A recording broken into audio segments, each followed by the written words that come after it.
ইরানের ড্রোন ও ক্ষেপণাস্ত্র হামলা ঠেকাতে বিশ্বের বিভিন্ন দেশের কাছে সহায়তা চেয়েছে ইসরায়েল। ইরান ও ইসরায়েলের দফায় দফায় হামলা ও পাল্টা হামলায় উত্তাপ হয়ে উঠেছে মধ্যপ্রাচ্য। 13 জন শুক্রবার ভোরে তেহরান সহ ইরানের বেশ কিছু স্থানে পারমাণবিক ও সামরিক স্থাপনায় ইসরায়েলের বিমান হামলা চালায়। পরে তীব্র শক্তি নিয়ে ইসরায়েলে পাল্টা হামলা শুরু করে ইরানও।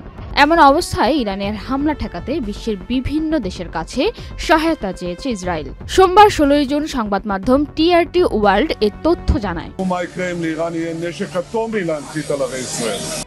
সংবাদ মাধ্যমটি বলছে, ইরানের প্রতিশোধমূলক ক্ষেপণাস্ত্র ও ড্রোন হামলা ঠেকাতে বিশ্বের বিভিন্ন দেশের কাছে সহায়তা চেয়েছে ইসরায়েল। এমন তথ্যই জানিয়েছে ইসরায়েলের সম্প্রচার সংস্থা কান। প্রতিবেদনে বলা হয়, ইসরায়েল সরকার আনুষ্ঠানিকভাবে যুক্তরাষ্ট্র ও ফ্রান্স সহ কয়েকটি দেশের কাছে অনুরোধ করেছে যেন তারা ইসরায়েলের দিকে ক্ষেপণাস্ত্র করা ইরানি ড্রোন ও ব্যালিস্টিক ক্ষেপণাস্ত্র প্রতিহত করতে সহায়তা করে। কান জানায়, ইতিমধ্যে ইসরায়েলের অনুরোধের জবাবে সহায়তা দিচ্ছে যুক্তরাজ্য। এছাড়া জার্মানির চ্যান্সেলর ফ্রেডরিক মের্জ বলেন, ইসরায়েল জার্মানের কাছে দমকল সরঞ্জাম চেয়েছে, আমরা দ্রুতই তার সরবরাহের কাজ শুরু করব।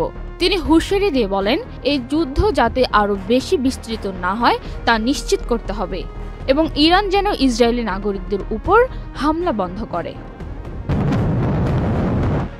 এদিকে ইরানকে সমর্থন জানিয়েছে ফিলিস্তিনের প্রতিরোধ গোষ্ঠী হামাসের সামরিক শাখা আল কাসসাম ব্রিগেড।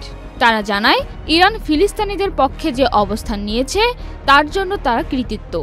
পাশাপাশি ইসরায়েলের হামলায় ইরানের শীর্ষ সেনা কর্মকর্তাদের নিহত হওয়ার ঘটনায় তারা শোক প্রকাশ করেছে। পান্না আক্তার, চ্যানেল আই। বান্ডেল থাকলে প্রতি সেনমানিতে টাকা বাঁচবে। বিকাশ সেনমানি বান্ডেল কিনে জিতুন প্রতি লেনদেনে।